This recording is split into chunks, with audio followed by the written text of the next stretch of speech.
Oi pessoal, tudo bem? O último devocional que nós fizemos aqui no canal foi do livro de Gálatas, que é um livro pequeno, são 6 capítulos, então foram 6 dias de devocional. E na sequência, na Bíblia, logo depois de Gálatas, vem a Epístola de Paulo aos Efésios. Então vamos continuar daí, vamos fazer Efésios, que também é pequeno, também são 6 capítulos. Então nós vamos fazer mais 6 dias de devocional. E eu deixo aqui para você o desafio, que no sétimo dia você escolha o seu capítulo aí da sua Bíblia que você queira ler, queira meditar, queira aprender sobre ele. Amém? Então vamos lá. Capítulo 1, Prefácio e Saudação. Paulo, apóstolo de Cristo Jesus, por vontade de Deus, aos santos que vivem em Éfeso e fiéis em Cristo Jesus, graça a vós outros e paz da parte de Deus, nosso Pai, e do Senhor Jesus Cristo. As bênçãos de Deus em Cristo, autor da nossa redenção. Bendito Deus e Pai de nosso Senhor Jesus Cristo, que nos tem abençoado com toda sorte de bênção espiritual nas regiões celestiais em Cristo. Assim como nos escolheu nele antes da fundação do mundo, para sermos santos e irrepreensíveis perante ele em amor. Então aqui Paulo começa falando sobre o propósito de Deus para nós, né? Para nossa vida, para nossa criação. Nos predestinou para Ele. Então, isso é predestinação. Então, não existe Deus criar alguém para o inferno e alguém para o céu, como muitas pessoas acreditam. A pessoa já nasce predestinada a ir para o inferno. Não, isso não é isso. A predestinação que a Bíblia fala é: Ele nos predestinou para sermos dele, para sermos amados por Ele e vivermos segundo algo que Ele criou. Então, quando a gente cria alguma coisa, quando nós construímos algo, a gente cria aquilo com um propósito, com um objetivo, né? Então, isso é predestinação. Deus nos criou com um objetivo, mas não como dizendo qual será o nosso fim. Isso aí entra todo o contexto bíblico, né? Sobre nós podermos escolher aquilo que nós vamos fazer, nós podemos acreditar ou não, nós podemos aceitar aquilo para que Deus nos criou ou não.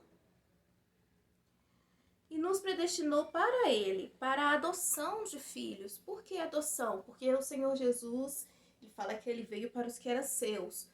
Quem eram seus? Os judeus, era o povo escolhido. E os seus não o receberam. Então, a todos aqueles que o recebem, né? Ele dá o poder de ser chamado filho, como os judeus também eram filhos, né? Já que eles rejeitaram, isso foi dado, esse poder aí de ser filhos, poder de adoção, a todos aqueles que quiserem, segundo o beneplácito da sua vontade, para louvor da glória de sua graça, que ele nos concedeu gratuitamente no amado, ou seja, em Cristo, no qual temos a redenção pelo seu sangue, a remissão dos pecados, segundo a riqueza da sua graça. Então, ele nos comprou. Jesus, quando ele morreu na cruz, ele nos comprou, né? Ele nos adotou ali, para que nós possamos ser hoje da família de Cristo. Que Deus derramou abundantemente sobre nós em toda sabedoria e prudência, desvendando-nos o mistério da sua vontade, segundo o seu beneplácito que propusera em Cristo, de fazer convergir nele, em Cristo, na dispensação da plenitude dos tempos, todas as coisas, tanto as do céu como as da terra.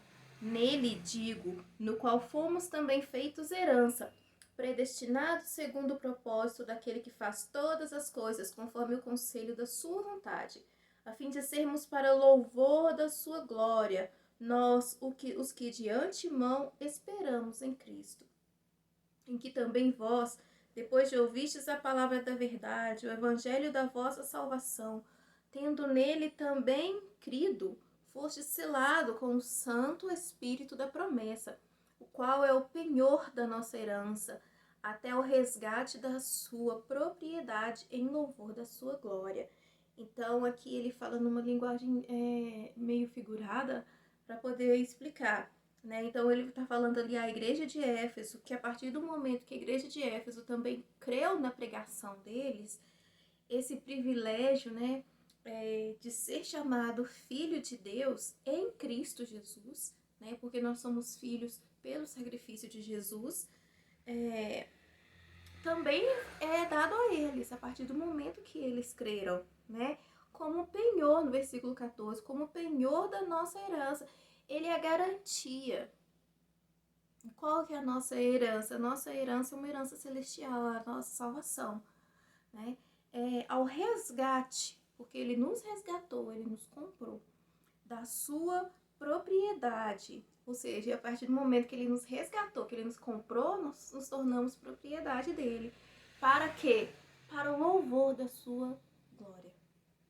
Paulo ora pelos crentes. Por isso também eu, tendo ouvido a fé que há entre vós no Senhor Jesus e o amor para com todos os santos, não cesso de dar graça por vós, fazendo menção de vós nas minhas orações, para que o Deus de nosso Senhor Jesus Cristo, o Pai da glória, vos conceda espírito de sabedoria e de revelação no pleno conhecimento dele, iluminados os olhos do vosso coração, para saberdes qual é a esperança do seu chamamento, qual a riqueza da sua glória na sua herança nos santos, e qual a suprema grandeza do seu poder para com os que cremos, segundo a eficácia da força do seu poder, o qual exerceu ele em Cristo, ressuscitando-o dentre os mortos e fazendo-o sentar à sua direita nos lugares celestiais. Então aqui ele está falando do Pai, ele está falando de Deus, né? Deus, ele exerceu o seu poder, ele manifestou o seu poder